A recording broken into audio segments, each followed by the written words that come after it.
Hello everyone. Today we are going to start a new chapter, motions of the earth. As you all know that the earth has two types of motions, namely rotation and revolution. Rotation is the movement of the earth on its axis, but the movement of earth around the sun in a fixed path or orbit is called revolution. What do we mean by this?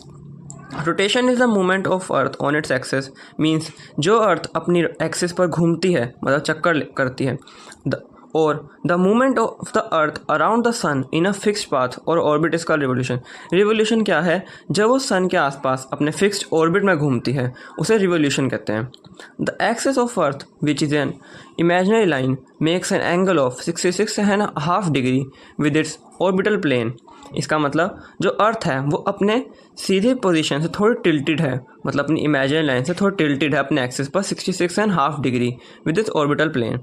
The plane formed by orbit is known as orbital plane. The earth receive light from the sun due to the spherical shape of the earth. Only half of it gets light from the sun at the time the portion facing the sun experiences day while the other half away from the sun experiences night. The circle that divides the day from night on the globe is called the circle of illumination. इसमें हमें क्या बताया गया है कि जो अर्थ है वो एक स्पेरिकल शेप की बॉल टाइप है। जो मतलब इसका मतलब क्या हुआ कि जब सन की लाइट्स उस पर आएंगी अर्थ पर तो सिर्फ हाफ पार्ट ही लाइट अप हो पाएगा, हाफ नहीं, क्योंकि जो स्टार्टिंग का हेमिस्फेयर है वो उस पर सिर्फ लाइट पड़ पाएगी स्पेरिकल शेप की वजह से, और जो हाफ सेमी सर्कल होगा या सेमी हेमिस्फेयर होगा उस पर नहीं पड़ पाएगी। अब ये सर्कल ऑफ इल्यूमिनेशन क्या होता है? सर्कल ऑफ इल्यूमिनेशन एक लाइन है जो कि अर्थ को दो पार्ट्स में डिवाइड करती है। एक तरफ तो दिन रहता है, एक तरफ रात, जैसा कि मैंने पहले समझा है। The circle does not collide with the axis as you see in figure 3.2। द Earth takes about 24 hours to complete one rotation around its axis. The period of rotation is known as Earth Day. This is daily motion of the Earth. इसमें हमें क्या बताया गया है कि जो circle है, जो सर्कल ऑफ इल्यूमिनेशन, कभी कोलाइड नहीं करते हैं क्योंकि वो हाफ में डिवाइड हो चुके हैं, और जो एक्सिस है और सर्कल ऑफ इल्यूमिनेशन जो दो लाइन्स हैं वो भी कभी कोलाइड नहीं करते क्योंकि उनका जो डिग्री ऑफ एंगल्स हैं वो अलग अलग हैं। और जो अर्थ है उसे अपनी एक रोटेशन कंप्लीट करने में 24 आवर्स लगते हैं और उस रोटेशन को अर्थ डे कहा जाता है। अब next page, what would happen if the earth did not rotate. अगर क्या होगा अगर अर्थ रोटेट करना बंद कर दें? The portion of the earth facing the sun would always experience day thus bringing continuous warmth to region. The half other would remain in darkness and be freezing cold all the time. Life would not have been possible in such extreme conditions. हमें इसमें क्या बताया गया है कि अगर अर्थ घूमना बंद कर दें तो क्या होगा। इसमें क्या होगा कि जिस तरफ अर्थ का जो फेस उसकी सन की तरफ है वो हमेशा गर्मी ही लेता रहेगा और उसकी हीट और लाइट लेता रहेगा, बट जो उसके अपोजिट है सन की, जहाँ पर वहाँ पे कंप्लीट डार्कनेस होगी और वहाँ कोई भी लाइट नहीं होगी, और वहाँ की कंडीशन बहुत ज़्यादा एक्सट्रीम हो जाएगी क्योंकि वहाँ हमेशा ठंड होगी।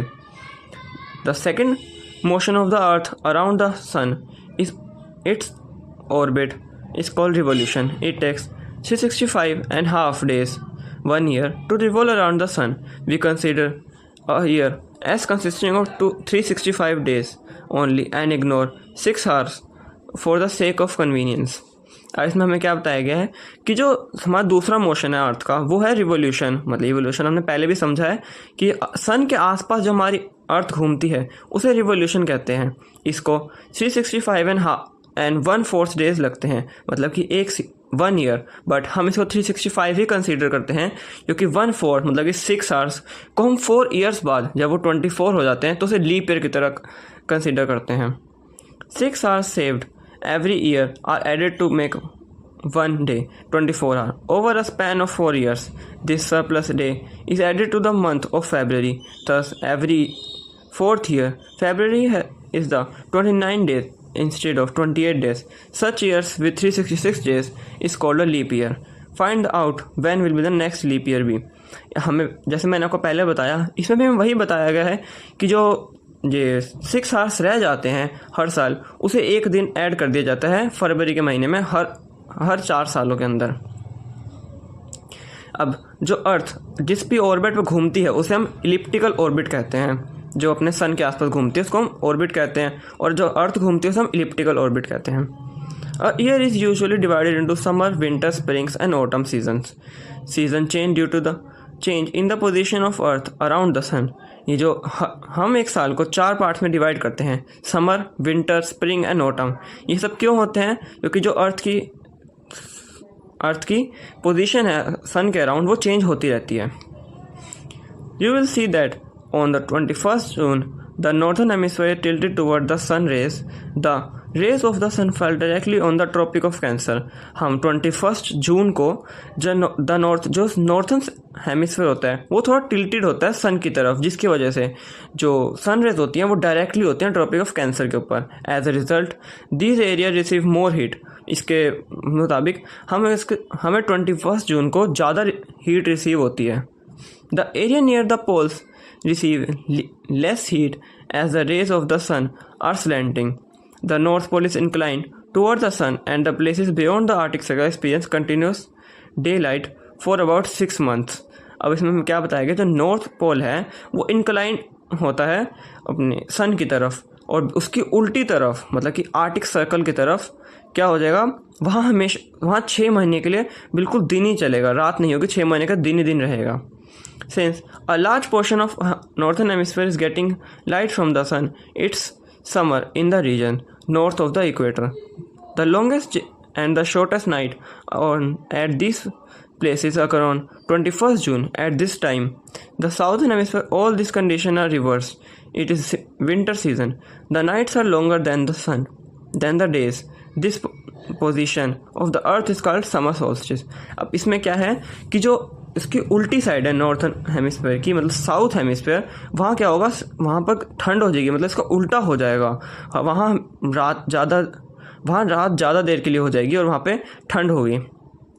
On 22nd December, the Tropic of Capricorn receive direct rays from the sun as the South Pole tilts toward it.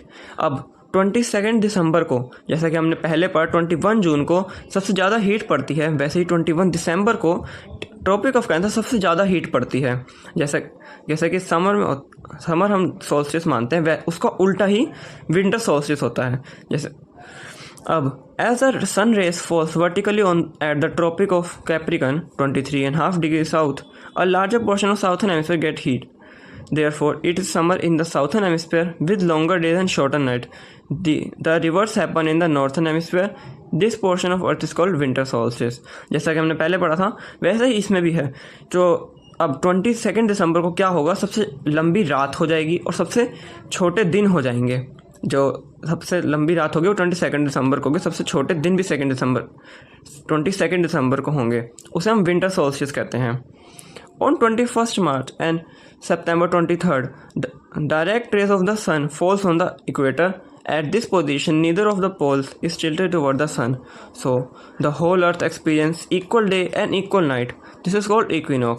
अब 21 मार्च को और September 23rd को जो सन की रेज है वो एग्जैक्टली इक्वेटर के ऊपर होती है, मतलब at the middle of the अर्थ। इसका मतलब क्या, इसमें क्या होगा कि जो उसकी रेज हैं वो बिल्कुल नहीं अर्थ पर गिरेगी, वो बराबर गिरेगी, मतलब कि ऊपर जो ट्रॉपिक ऑफ कैप्रिकॉर्न है उन पर सेम हीट गिरेगी जितनी कि ट्रॉपिक ऑफ कैंसर पे गिरेगी। On 23 September it's autumn season in the northern hemisphere and spring season in the southern hemisphere. The opposite in the case of 21st March when it is spring in the northern hemisphere and the autumn in south hemisphere. अब जो 23rd है, जो 23 सितंबर होता है उसमें हम लोग autumn season experience करते हैं और 21 मार्च को स्प्रिंग सीज़न करते हैं। अब 23 को हम क्या, 23 सितंबर को नॉर्थन हेमिस्फीयर में स्प्रिंग होती है और साउथर्न हेमिस्फीयर नहीं 23 सितंबर को ऑटम होती है नॉर्थन हेमिस्फीयर में, स्प्रिंग होती है साउथर्न हेमिस्फीयर में। 21 मार्च को यहाँ नॉर्थन हेमिस्फीयर में स्प्रिंग होती है और ऑटम में और साउथर्न हेमिस्फीयर में ऑटम होती है। Thus, you find that there are days and nights and changes in the season because of the rotation and revolution of the earth respectively. अब हम इससे कंक्लूड कर सकते हैं या फिर हम इसका ऑब्जर्वेशन बता सकते हैं कि अर्थ के रिवोल्यूशन और रोटेशन से हम बता सकते हैं कौन कौन से क्लाइमेट आने वाले हैं और कौन कौन से क्लाइमेटिक चेंजेस होंगे. सो अब मैं इसको वीडियो को एंड करता हूँ और आखिरी में जो हमारी बैक एक्सरसाइज है और जो मेन नोट्स हैं उसकी फ़ोटो डालता हूँ.